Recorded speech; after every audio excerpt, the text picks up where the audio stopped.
10th class complete చేసుకొని ఇంటర్మీడియట్లో join అవ్వాలని ఎదురు చూస్తున్న స్టూడెంట్స్ కోసం ఈ వీడియో అన్నమాట. సో ఈ రోజే వచ్చిన ఒక న్యూస్ ఏంటి అనంటే ఇంటర్లో ఆర్ట్స్ అదేవిధంగా లాంగ్వేజ్ సబ్జెక్టులో ఇంటర్నల్ మార్క్స్ యాడ్ చేస్తామని చెప్పేసి ఇంటర్మీడియట్ బోర్డు గవర్నమెంట్కి అప్పీల్ చేసింది. సో గవర్నమెంట్ దానిపైన ఎలాంటి నిర్ణయం తీసుకుంటుంది అనే దానికి సంబంధించిన న్యూసే ఈరోజు ఈ వీడియో అనమాట. సో ఒకసారి మనం డీటెయిల్గా న్యూస్లోకి వెళ్ళి చూసినట్లయితే ఇక్కడ చూడండి, ఇంటర్లో ఆర్ట్స్ గ్రూప్తో పాటు లాంగ్వేజ్ సబ్జెక్టులో ఇంటర్నల్ మార్కులు ప్రవేశపెట్టాలని ఇంటర్ బోర్డు భావిస్తోంది. 100 మార్కుల్లో 20 మార్కులకు ప్రాజెక్టులు, అసైన్మెంట్లు తదితరాల పేరిట ఇంటర్నల్ మార్క్స్ కేటాయించి 80 మార్కులకు రాత పరీక్ష జరపాలన్నది ఆలోచన. సో ఇదంతా కూడా ఇప్పుడు మనకి కొన్ని ప్రొఫెషనల్ కోర్సెస్లో ఈ విధంగా ఉంటుందన్నమాట. ఇంటర్నల్ మార్క్స్ ఒక 20 ఉంటాయి, అదేవిధంగా 80 మార్క్స్కి ఎక్స్టర్నల్ ఎగ్జామ్స్ ఉంటాయి. సో సేమ్ ఇది ఇక్కడ కూడా ఇంప్లిమెంట్ చేయాలని చెప్పేసి ప్రతిపాదిస్తున్నారనమాట. సో ఈ మేరకు బోర్డు రాష్ట్ర ప్రభుత్వానికి ప్రతిపాదించింది. రాష్ట్రంలో ఆంగ్లం సబ్జెక్టులో 2023-24 విద్యా సంవత్సరంలో ప్రథమ సంవత్సరంలో ప్రాక్టికల్స్కు 20 మార్కులు కేటాయించారు. 2024-25 విద్యా సంవత్సరంలో ద్వితీయ సంవత్సరానికి అదే విధానాన్ని అమలు చేశారు. అదే తరహాలో భాషా సబ్జెక్టుల్లో తో పాటు హెచ్ఈసి, ఎంఈసి, సిఈసి గ్రూపుల్లో అంతర్గత మార్కులు ఇవ్వాలన్నది బోర్డు యొక్క ప్రతిపాదన.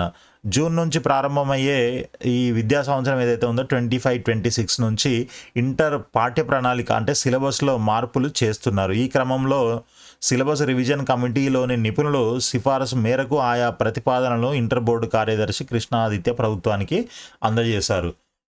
సో ఇదండి, మరి ఒకవేళ అంటే ఎంపీసీ బైపీసీ కాకుండా మిగిలిన వాళ్ళకంటే లాంగ్వేజ్ సబ్జెక్టులు అదేవిధంగా ఇంకా వేరే ఆర్ట్స్ ఈ హెచ్ఈసి, ఎంఈసి, సిఈసి ఇట్లాంటి గ్రూపుల్లో ఇంటర్నల్ ఎగ్జామ్స్ పెట్టే అవకాశం అయితే కనిపిస్తూ ఉంది. సో ఇప్పుడు ప్రాక్టికల్స్కి మనకి ఓన్లీ సెకండ్ ఇయర్లోనే మార్క్స్ అనేవి ప్రాక్టికల్ మార్క్స్ అనేవి ఉంటున్నాయి. వాటిని డివైడ్ చేసి ఫస్ట్ ఇయర్లో 15 మార్క్స్, సెకండ్ ఇయర్లో 15 మార్క్స్ ఉండేలాగా ప్లాన్ కూడా చేస్తున్నారు. సో అది ఎంతవరకు సక్సెస్ అవుతుంది అనేది కూడా చూడాలి.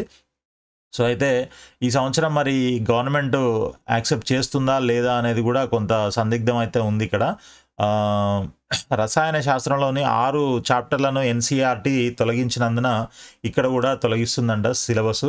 సో అదేవిధంగా గణితము, భౌతిక శాస్త్రంలో 15-20% భారం తగ్గే అవకాశం ఉంది. భౌతిక శాస్త్రంలో అంటే ఫిజిక్స్లో తొలగించే పాఠ్యాంశాలను స్థానంలో కృత్రిమ మేధ, ఆర్టిఫిషియల్ ఇంటెలిజెన్స్ అండ్ రోబోటిక్స్ లాంటి అంశాలపై అవగాహన కలిగించే అంశాలను చేర్చనున్నారు. సో అదేవిధంగా సిలబస్ మార్పుపై ప్రభుత్వం, నిపుణులు సహా ఎవరికి భిన్నాభిప్రాయాలు ఉండకపోవచ్చు. సిలబస్ వైజ్గా అయితే ఏం ప్రాబ్లం లేదు, బట్ ఈ ఇంటర్నల్ మార్క్స్ మొదటి సంవత్సరంలో ప్రాక్టికల్స్ పైన ఎలాంటి నిర్ణయం తీసుకుంటుంది అనేది ఇంకా కొంత ఉత్కంఠత అయితే నెలకొని ఉందన్నమాట. సో అదేవిధంగా 10లో తొలగించి ఇంటర్లో అమల్లోకి తెస్తే అని చెప్పేసి ఇంకొక న్యూస్. వాస్తవానికి ఇంటర్నల్ మార్కుల వ్యవస్థ ఉన్నత విద్యలోని అన్ని కోర్సుల్లోనూ అమల్లో ఉంది. చెప్పాను కదా, దాదాపు ప్రొఫెషనల్ కోర్సులు అన్నింటిలోనూ కూడా మ్యాక్సిమం ఉంది. కొన్నేళ్ళుగా 10వ తరగతిలోనూ అమలు చేస్తున్నారు. అధిక శాతం ప్రైవేటు పాఠశాలలు అంతర్గత మార్కుల వ్యవస్థను ప్రహసనంగా మార్చేశాయనే ఆరోపణలు వెల్లువెత్తుతున్న నేపథ్యంలో సర్కారు 2025-26 విద్యా సంవత్సరం నుంచి వాటిని తొలగిస్తున్నట్లు ఇప్పటికే జీవో జారీ చేసింది. ఈ సమయంలో ఇంటర్లో వాటిని అమల్లోకి తేవడానికి సర్కారు అంగీకరిస్తుందా అనే అనుమానాలు అయితే ఉన్నాయన్నమాట. సో ఇది జస్ట్ ప్రపోజల్ మాత్రమే. ఇంటర్ బోర్డు గవర్నమెంట్కి ప్రపోజల్ పెట్టింది, గవర్నమెంట్ యాక్సెప్ట్ చేస్తుంది. అంటే 10వ తరగతిలో ఆల్రెడీ తీసేశారు, ఎన్ని సంవత్సరాల నుంచి ఉన్నవన్నీ కూడా తీసేశారు ఇప్పటి నుంచి 25-26 ఇయర్ అకాడమిక్ ఇయర్ నుంచి. సో మరి అలాంటిది అక్కడ తీసేసినప్పుడు మళ్ళీ ఇంటర్లో పెట్టాలి అని అంటే పెడతారా అనేది ఇక్కడ క్వశ్చన్ మార్క్ అనమాట. సో దీనిపైన మీ అభిప్రాయం ఏంటి అనేది కూడా మీరు ఒకసారి మన వీడియో కింద కామెంట్స్లో రాయండి. అసలు ఇంటర్మీడియట్లో ఇంటర్నల్ ఎగ్జామ్స్ ఉంటే మంచిదా లేదా, ఏంటి మీ యొక్క అభిప్రాయం ఏంటి, మీరు ఏం కోరుకుంటున్నారు అనేది కూడా ఒకసారి కింద కామెంట్స్లో తెలియజేసినట్లయితే అది అందరికీ తెలుస్తుంది. సో దాన్ని బట్టి కూడా మేబీ మీరు ఆలోచించవచ్చు.